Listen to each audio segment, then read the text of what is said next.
system for Illinois' ballooning diversity programs being criticized by a business leader, and that story continues to develop. It is Illinois in Focus, powered by the Center Square.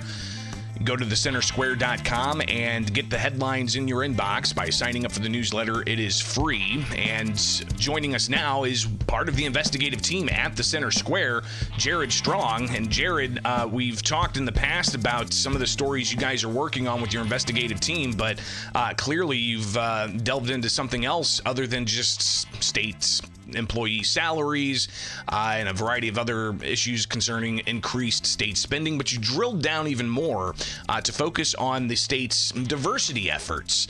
And people may recall the story about the Diversity Commission's ballooning budget, but they don't really have the results to show it. You went even further and looked at some of the details of their spending, and people can find those stories as part of the Fiscal Fallout series and beyond. But tell us about the latest that you've been able to find about, how much is being spent on a program that apparently isn't really cutting it. Yeah, Greg. Hey, thanks for having me this morning.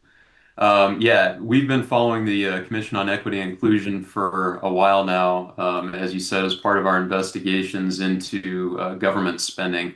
And just a little bit of background, you might recall the Commission was created in 2022 to address concerns about the relatively low amount of state contracts that are awarded to businesses owned by racial minorities, women, and people with disabilities.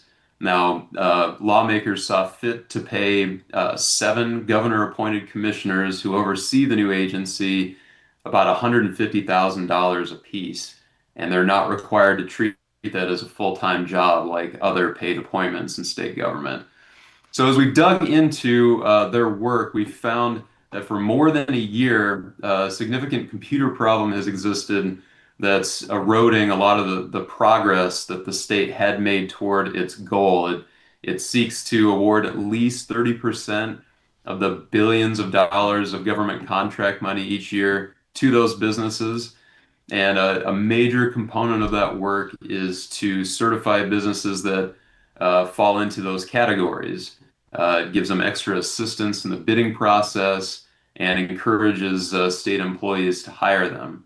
Well, this new computer system that the commission bought that was supposed to streamline these efforts and for an eventual price tag of close to $750,000, it doesn't properly communicate with other government agencies that certify these businesses that in the past the commission has relied upon to help build up this certified businesses list.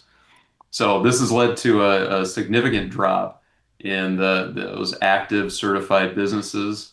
A recent report showed that it's dropped to 2,900, whereas that's almost by half. The high that it reached a couple of years ago was about 5,400. So it's a significant problem. Jared, obviously, when we talk about government inefficiencies, Illinois has long had problems with systems not talking to each other across agencies, and that leads to a whole host of things like inefficiencies, more taxpayer costs, things not getting done on time. You recently talked to a business leader up in the Chicagoland area who had some pretty interesting things to say about this entire program and this inability to actually communicate across programs and agencies. Larry Ivory, the president of the Illinois State Black Chamber of Commerce, says that this problem is so egregious and has been going on for so long that he suspects someone deliberately chose an incompatible system. Now, mind you, the commission, the commissioners, and they have a staff of 30 people.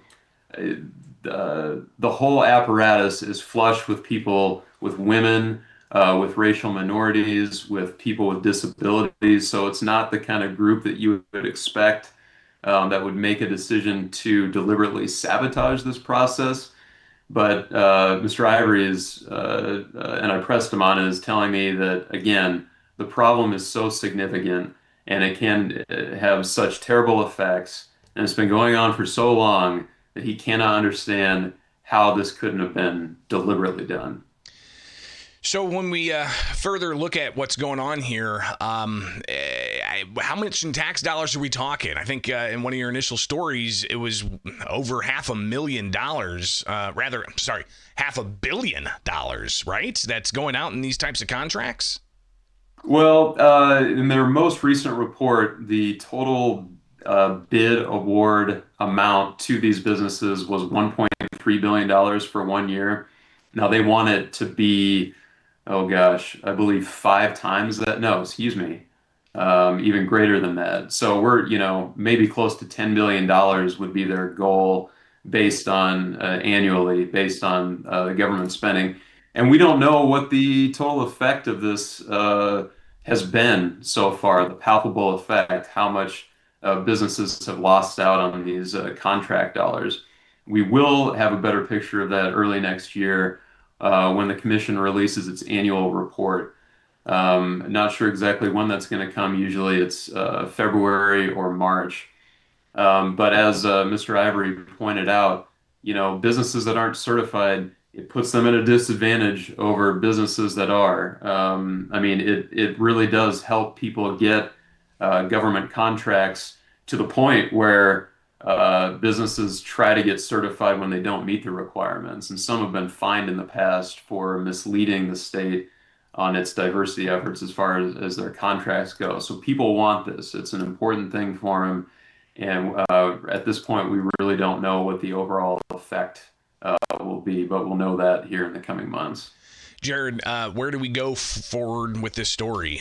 Just continuing to see progress and maybe these systems being able to communicate, or should there be some audits? Or, obviously we're a private nonprofit.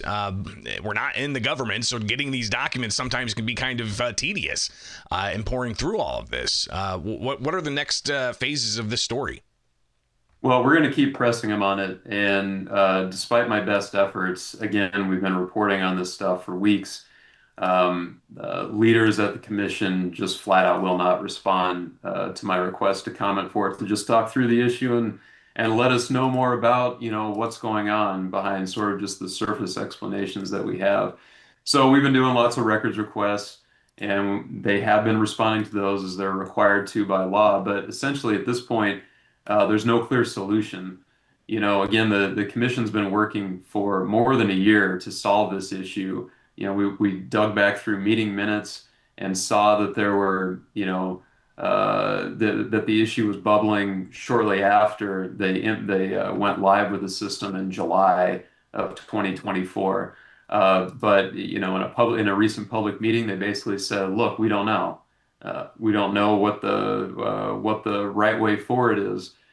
So we don't know if there's going to be a technological fix for this, or if the commission might need to vendor altogether," which is Viva USA. They're a certified business, whereas the previous provider was not. So we'll keep digging, but I can't say what the likely outcome of this is going to be. Have you seen anything else like this across the country where you may have looked at maybe some DEI type of policies and procedures in different states?